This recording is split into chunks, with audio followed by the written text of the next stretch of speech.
I don't know what we're doing as a society anymore. I mean, when the show that everybody is looking forward to the most is season 5 of Stranger Things, that is when you know your civilization has crumbled to the ground. This abysmal slop has gone on 4 seasons, far too long, and now we're here. Yeah, the doofus Duffer brothers have promised a grand smash, hard hitting, brutal, and story fulfilling resolution to the story arcs that they clearly have no idea what they're doing, and they're making it up as they go along. And it's abundantly obvious with this entire Vecna story. Right? Like, we're trying to retroactively insert Vecna into all the other seasons. Oh, no, see, guys, he was the mastermind. You know, he was in control of the Mind Flayer, and he runs the Upside Down. It was all Henry. It was Henry. It was one. It was Vecna from the beginning. I guarantee you, these dumbass Duffer brothers didn't even know what the name Vecna was back in 2016 when they released season 1 to the populace. Guaranteed. Guarantee you that. All right, and that's not even to mention the release strategy here. We're going to do 4 episodes and then 3 and then 1. Netflix must be hard up for subscribers, bro, because this is like the most garbage release strategy. I did the math. It would have been the same if you just released 1 a week like a regular TV show. So basically, there's no reason to have Netflix anymore. All right, I'm actually going to be canceling my subscription and going back to Comcast. And I suggest that you all do the same. But the quote-unquote characters this season are nothing more than poor caricatures of the people that they're claiming they were, right? I mean, let's take Toothless Adventure Boy, dumbass Dustin, for starters, right? I mean, oh my God. We got to give this kid an edge, right? So we're going to have him grow out his curly-ass mullet and have him hate everything. Oh, he's pissed off. Oh, he's so angry because the town hates Eddie. Dude, I hate Eddie too. He was one of the worst, most annoying written characters of the entire series. So what does Dustin do in all of his infinite wisdom? He stops by the cemetery, talks to a dead dude, and then thinks that he can take on 3 jocks. Now, these jocks are badass. These are the kind of guys I used to hang around with in high school. Of course, Dustin, he cheap shots a couple of them, and you know, he gets in a couple punches, but then he gets his ass royally beat. I mean, he is stomped, all right? And yeah, that's basically, you know, you can encompass his entire character as edgy teen this season, all right? I mean, we need an edgy teen every season. I guess in this final season, it's Dustin. And then we move on to Worthless Will. Now, Worthless Will, I think the Duffers finally realized that he's been dragging ass and hasn't been relevant since season 1. So what are we going to do with Will? Well, you know what is absolutely insane? Bro wants Mike so bad he literally became 11 and got powers. Like, oh my God, dude. We got... I can't say this shit without laughing because it's so ridiculous. All right? We got Will Wants a Cock over here literally destroying Demogorgons with his mind. They made Will so OP that the entire... whatever they're doing with 11 is completely irrelevant. Like, this dude can literally warg into Demogorgons and kill them. What are we doing here, Duffers? What are we doing? Then we got Magic Mike.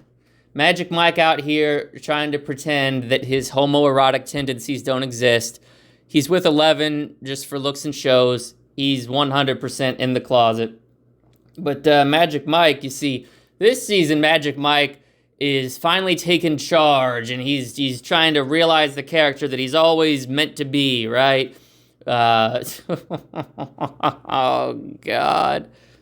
Character is so bland, dude. So bland. And then rounding out the lovable foursome, we have Lucas Sinclair. Literally not even a one-note character. Has no defining characteristic to the point where he can alternate between being a D&D nerd and being a jock in between seasons. and it's just so worthless. His defining character trait at this point is he's Max's on-again, off-again boyfriend, her little boy toy. Oh, and speaking of Max, we've holed up in a cave inside of one of Vecna's memories. She's living like a goddamn hermit. All right, she's like a dirty old apostate. She's like, you know when you're playing an RPG game and you stumble across this house in the forest and it's run by this crusty old wizard who talks in nonsense riddles, but he has like a piece, like a key or something that you need to progress the story. Like, nobody cares about this character. They're just there to expand the world with exposition and to throw you a cookie. That's Max this season. And oh my God, who the fuck thought it was a good idea to write Holly as a character, much less make her one of the main characters? Absolute retards running the show over there at Netflix. This is a completely ridiculous situation. Oh God, I mean, the show is so bad. The show is so bad. It's tone deaf. The episodes are drug out needlessly.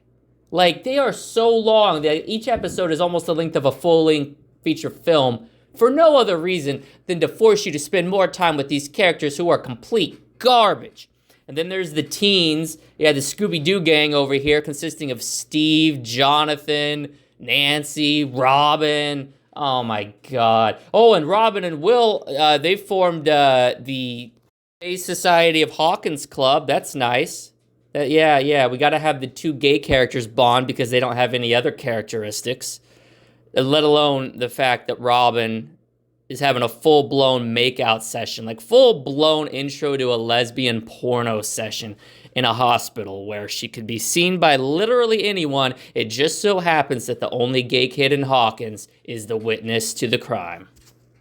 Oh, and then there's the adults. You know, you got Hopper, who they're trying to really emphasize, like, heroic sacrifice, except they already killed this dude and brought him back, so I don't even care. I don't care that he grew his beard out and he's convinced that, you know, he's got to sacrifice himself for 11. Like, nobody cares. This dude was dead 2 seasons ago. They gave him a great send-off. That letter he wrote to 11, gut punch. They should have just left him dead, but nope. David Harbour wanted his money, and the fans demanded that Jim Hopper, of all characters, be resurrected. How about we resurrect Alexei, right? He was a much more interesting character than Hopper. Nope, Jim Hopper, yeah, the charisma vacuum himself. I just, oh my God. I can't with you people. I can't. Stranger Things Season 5 is the worst Stranger Things yet. But that's not saying much.